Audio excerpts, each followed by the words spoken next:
আসসালামু আলাইকুম স্টুডেন্ট। কেমন আছো? বসো। রাফিজ, কালকে স্কুল আসেনি কেন? অসুস্থ ছিল তার জন্য। হ্যাঁ, তো তোর বাবা এখন ঠিক আছে? স্যার। বসো। কারো কাছে কি কলম আছে? স্যার। যাও। একবার উল্টো কথা মনে গেলে আর উল্টো কথা শুনবে না কিন্তু। One, sir. Two, sir. Three, three, three. এই তুমি তো আগে কথা আছে, কেন উল্টো দিচ্ছ না? স্যার আপনি তো এসে আমাকে জিজ্ঞাসা করলেন তোমার বাবা কেমন আছে। চুপ, বেয়াদব ছেলে। কালকে আমি কি ছিল না? স্যার বাবার কথা বলছিলেন। আজকের বিষয় হলো বাবা মা। তোমরা জানো বাবা মা কাকে বলে? স্যার বাবা হলো মানে যে আমাকে খিলিয়ে পড়িয়ে বড় করে তাকে বাবা মা বলে। বাহ, অনেক সুন্দর হয়েছে, বসো। আমি তুমি বলো।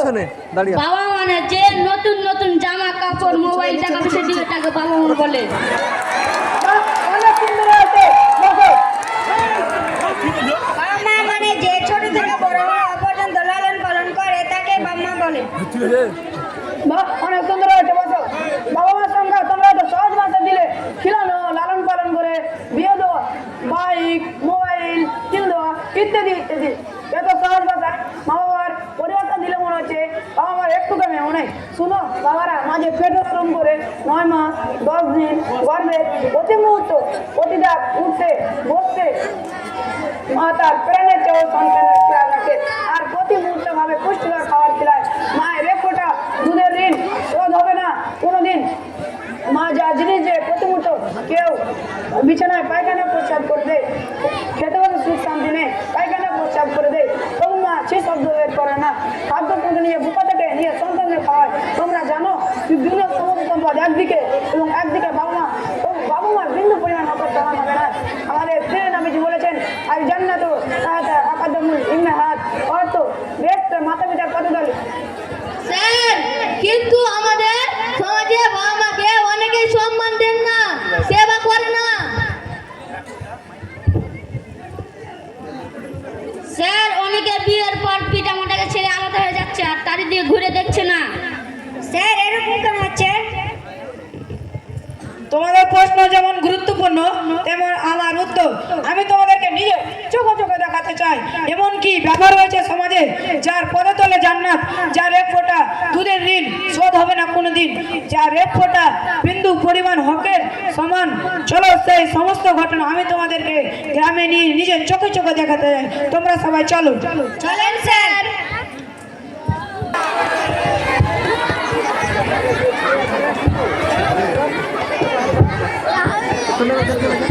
আজ কি তরকারি ভাত এনেছে ভাই? এত সেন কেন আছে?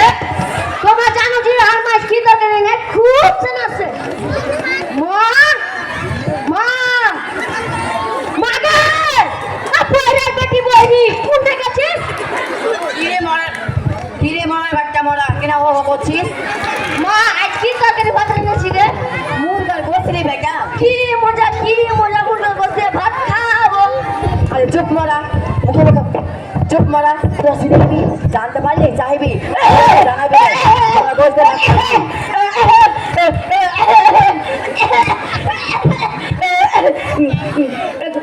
কই গে সখিনে কোনটা আছিস? আমাকে দুটো ভাত দিস তো। ভোগ লেগেছে গে সখিনে। আহা ওটাকে আমি খেয়েছি যাকে খিলাবো। হার মানুষটা কত কষ্ট করে হাড় গরু ভেঙে কামাইছি, আহা করে কি হলো নাই। মা দাদু কিছু ভাত গেল দে দে। চুপ মরা, নিজের পেটটা দিনে 14 বার ঢোকাচ্ছিস, একটা কথা কইবি না, লক করে থাক। হ্যাঁ গে দাদা বউকে খিলে পিনে মানুষ করনু বুড়া হয়ে গেছি না অবহেলা করছিস গে। আর বুড়িটা যদি থেকে নুনিয়া ছেড়ে চলে গেছে সেই দিন থেকে 3 টাইম তুই মোট খাওয়ানো ছিল দেখিনি। হ্যাঁ যাও ঘরে বসে গা, বুড়িকা মরাকে যেটি ভাত দিয়ে পেরেছি খাইয়ে লিও গা। বেশি রানিনি, তোমার বেটা ভোর থেকে কিছু খায়নি, অলরেডি এনেছি। বুড়ার খেয়ে খেয়ে চাট লেগে গেছে। মা আর কিছু দাদা খেতে দিলে কি হয়ে যাবে? চুপ মরা, মুখে মুখে বাদ যাচ্ছিস বাড়িতে ঘ্যান ঘ্যান করছিস ফুলকে নিয়ে কি এই বুড়াকে একটা পানি দিয়ে আয় দে দিয়ে আসছি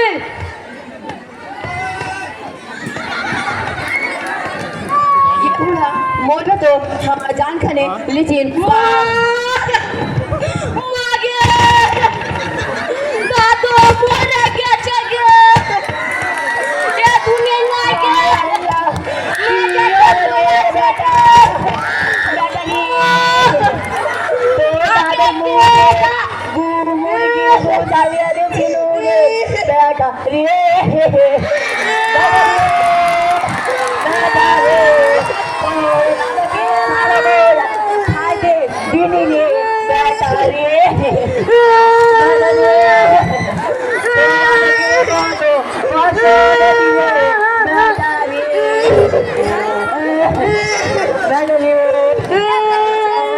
দাদু জি দাদু তোমাকে পাঠিয়ে দাদু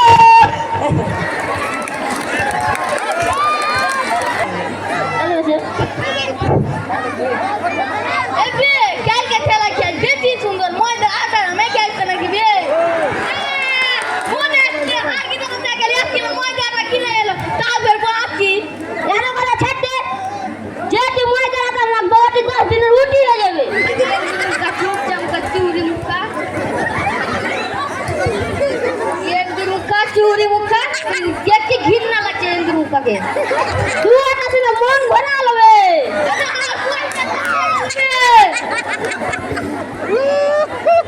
good morning students, good morning sir তোমরা সবাই কেমন আছো? আলহামদুলিল্লাহ ভালো আছি স্যার এত করুণ কাহিনী স্যার মাথা ভিতর কোনো সম্মান নেই সমাজে স্যার পটিতে মানুষ চাচ্ছে বল হ্যাঁ, তোমাদের প্রতিটি কথা একেবারে সত্য। স্যার আমরা কি সমাজে পরিবর্তন আনতে পারবো না হ্যাঁ, অবশ্যই তোমরা সমাজে পরিবর্তন আনতে পারবে। কি হবে স্যার দেখো রাজ, আমাদেরকে সচেতন হতে হবে। বলার মানে হচ্ছে যে আমাদেরকে কারণ জানতে হবে এরকম হচ্ছে কেন সমাজে। আমি আশা করছি তোমরা নিজের ব্যাপারটা খোঁজো, কারণ জানার চেষ্টা করো, পরে আমি কারণ বিস্তার ঘটনা বলবো। স্যার যে বিদ্যুৎ হলে এরপর কি ঘটেছে পরিবারে এখন সে পরিবারের সকিনা বিরুদ্ধ হয়েছে। ফুরকান একটি পরীর মতো বউ নিয়ে এসেছে, তাদের একটি সন্তান হয়েছে। চলো সেই পরিবারের লীলা ঘটনা আমরা দেখে আসি, চলো। চলেন স্যার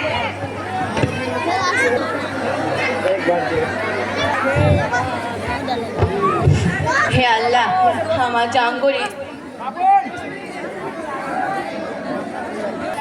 জাঙ্গুরি বল দাও যেন আমি কাজ কাম করে খাইতে পারি।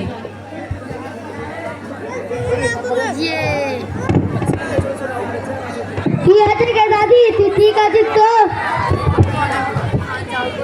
বল আছে আমি উঠতে পারবো। তোর মা মাকে ডাইনি দেখতে পেলে চ্যাঁ চ্যাঁ করবে, তুই যারে মরা।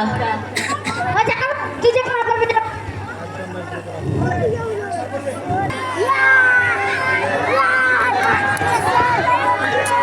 চেঁচা করছিস কেন মা দাদি কইরা চলে গে ওগুলো নাটক লাই হেমনা মাগির বাড়ি যায় যায় বেটা বহু নামে জীবন করতে পারছে তার বেলা মাগির কাছে পুরো দিয়ে দাম হচ্ছে আসছে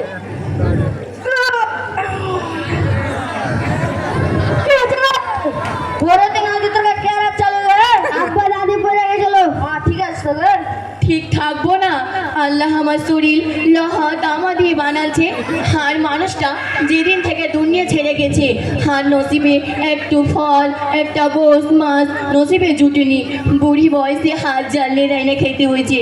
ফের মাগি হাদিস চালু হয়ে গেল কততে কামিয়ে রেখেছে যেমন রাজার ভান্ডার খাওয়াবো একেবারে জাত মারানি বাকি থাকতো পুরো গাঙ্গা সারাদিন করতে থাকো চলো চেটি খেতে আরে বেটা তোকে পেটে 9 মাস 10 দিন রেখেছি, কোলে বিছানে মুইতেছিস হাগেছিস, তোর লেগা ভালো ভালো খাবার জগিয়েছি। আরে আজ বহু পেয়েছিস তো সব ভুলে গেছিস। মা কথাটাই বদলাই বুড়ি।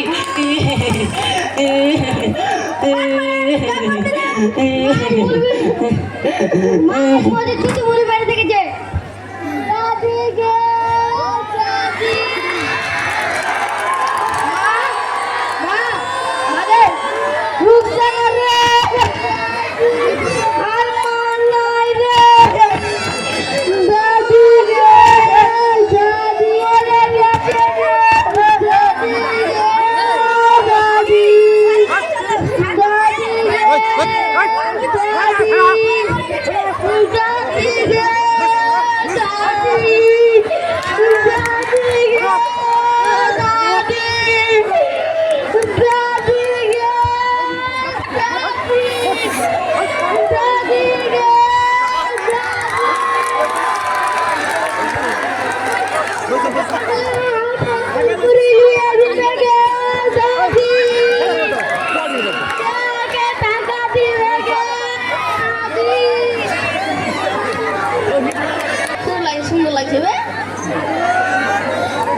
চাই স্যার। হ্যাঁ অবশ্যই তোমরা দেশের উন্নতি আনতে পারবে।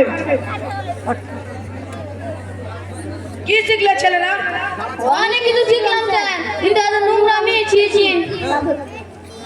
দেখলো তো, যে মা তার ছেলেকে খিলিয়ে পরিয়ে মানুষ করলো, সে নিজের ছেলের কাছে একটা বোঝা। শুনে রাখো, পাপ কখনো বাপকে ছাড়ে না। স্যার, কিভাবে আমরা ভুল চিন্তাধারাকে দূর করব? দেখো রাশিদ, তোমরা দেশের ভবিষ্যৎ। তোমরা যেভাবে নিজেকে গড়বে, সেমন চরিত্র তৈরি হবে। সেই চরিত্র দিয়ে একটি নতুন সমাজ গড়বে, সেখানে হবে প্রেম আর শান্তি। স্যার আমরা কিভাবে আমাদের সমাজ সমাধান করব সেটা কি শিক্ষার মধ্যে দিয়ে?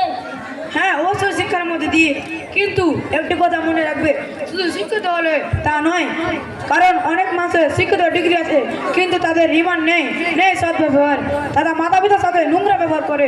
অন্যদিকে দেখা যায় সে চরিত্রবান, সে মূর্খ হোক, সে শিক্ষিত হোক, তার মাতা পিতার সাথে সৎ ব্যবহার করে মাতা পিতার পথে চলে জান্নাত হাসিল করে।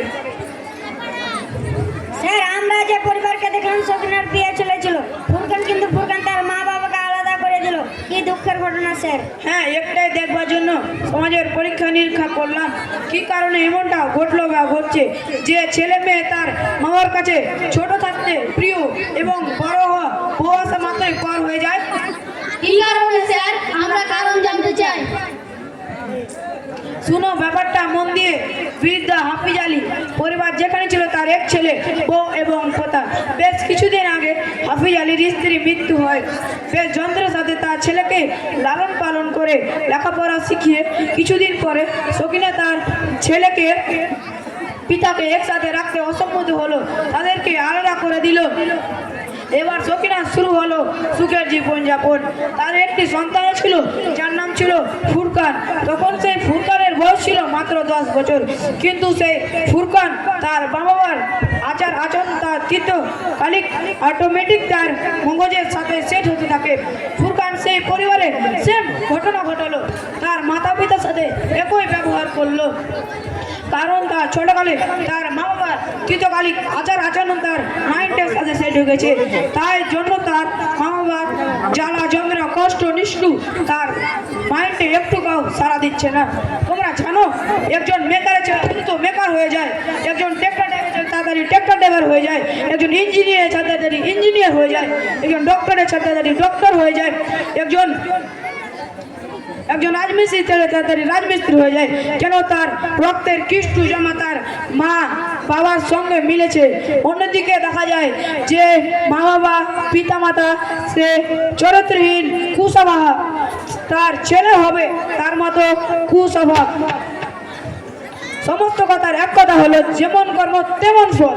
ধন্যবাদ স্যার, আমাদের চোখ খুলে দিলেন। ধন্যবাদ স্যার, আমাদের জ্ঞান খুলে দিলেন। আজকে এই মঞ্চে আমরা একসাথে প্রতিজ্ঞা করছি যে কখনোই আমাদের পিতামাতাকে আচরণ করবো না। কঠিন যন্ত্রণা নিজে করবো, নিজে শিখবো, অপরকে শিখাবো, আদর্শ সমাজ গড়ে তুলবো। চলো।